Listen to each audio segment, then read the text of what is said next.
One is like, it's not hunger, it's the tolerance. It's how long can you tolerate not doing anything. Not eating and fasting is really about a tolerance thing. I'm just gonna assume that it's focused now because I can't really see that well.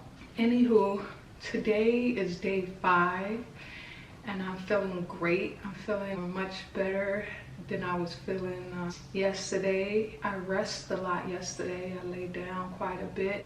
I feel better. My headache is almost gone. I'm getting up slower, so I'm not getting as dizzy.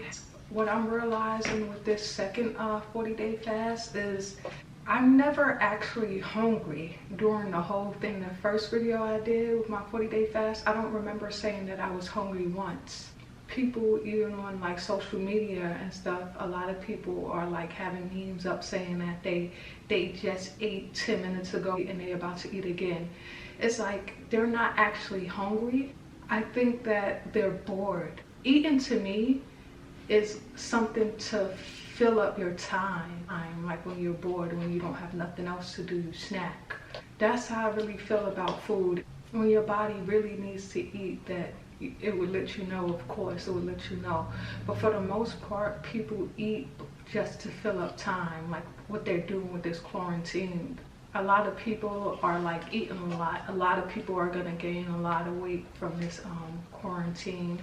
That's what I predict. Filling up your time. And it's like, if you're not eating, what are you gonna fill up your time with? Are you gonna write? I like to write. Read a book or whatever you want to do. Are you going to study something? Are you going to think, come up with a plan, write down life goals? It's like, what are you doing in your time? So to me, you have tolerance, right? It goes from tolerance. How long can you tolerate not doing something? And from tolerance is endurance, right? How long can you endure not eating?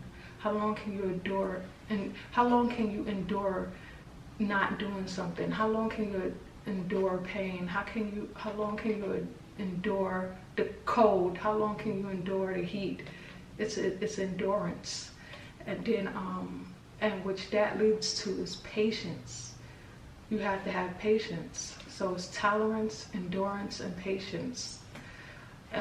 Those 3 things are one and the same, if you ask me, because all of those come to play when you're going through a fast, especially a long fast, a 40-day fast, even a 21-day fast, even a 10-day fast. I guess it depends on the person. You need to think about all 3 of those. And when you meditate, the longer, you grow gradually in meditation. When I first started meditating, I couldn't sit still for 5 minutes. It was like nothing bothered me, and as soon as I would try to meditate, I would swear something is itching me, my leg hurts, everything hurts. But now I built up the endurance to know that nothing is itching me, nothing is crawling on me. It's just my mind telling me that let's move. So when you have control over what you eat, you start to have control over a lot of other parts of your life, and that's what the fast is all about. It has nothing to do with losing weight. It just has something to do with those 3 things I mentioned: tolerance, endurance, and patience. It's just amazing how one day you could feel like dizzy, or one day you could feel like nauseous, or one day you can't get up, and the next day you just feel with energy. That's how my fastings go. But like I said, it's never hungry. I'm never hungry. And I'm an introverted person. So this quarantine isn't much for me. This is my everyday. This is what I would do even if I wasn't on quarantine. I love to be alone, and I feel like I get a lot of things done alone, and I prefer to do things alone. And I was always like that. Even growing up, I was always tall. I'm 6 feet tall, and I was just always the tallest kid, and everybody tried to get me to play basketball, obviously. You could tell the type of neighborhood I grew up on. The only sport they associated with me was basketball. That was like so stupid. There's so many other sports. I would have preferred if someone would have introduced me to something like tennis, because or even swimming, because even though there's other people swimming with you, you're still in the lane by yourself. I don't like teammates. I don't want no one on my team, because that's just the way I am. I love people, but I love people from a distance. Like, me on this camera is distance. I talk through a lens, but I reach a lot of people, and that's the way I like communicate. I prefer that than to be around so many people. The point of the story is, like, just do what's best for you. Listen to your body, be in silence, get to know yourself, and listen to what your body wants. No one knows what's better.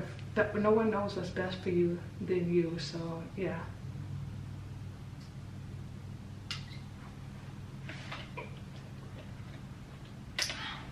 Wow. Fuck. So I guess I see you on day 6, and I can't believe it's hadn't been a week yet, but 5 more weeks to go, and I don't even care. You could do a lot when you don't pay attention to the time. You could do a lot more than you think you can, but it's always like time is against us, and you know, you hear all this negative things about being productive and time. Like, there's a due date. You always have to do stuff on time. You have to do as much stuff on time, but don't pay attention to time. Just stay focused on your goal. Don't worry about the finish line, because it's not a race. It's like you finish, you're in a competition with no one. Your goal is to be greater than you was yesterday. Don't worry about time. Don't worry about people trying to compete with you, because as long as people are trying to compete with you, you're always going to be in first place, because they're following you.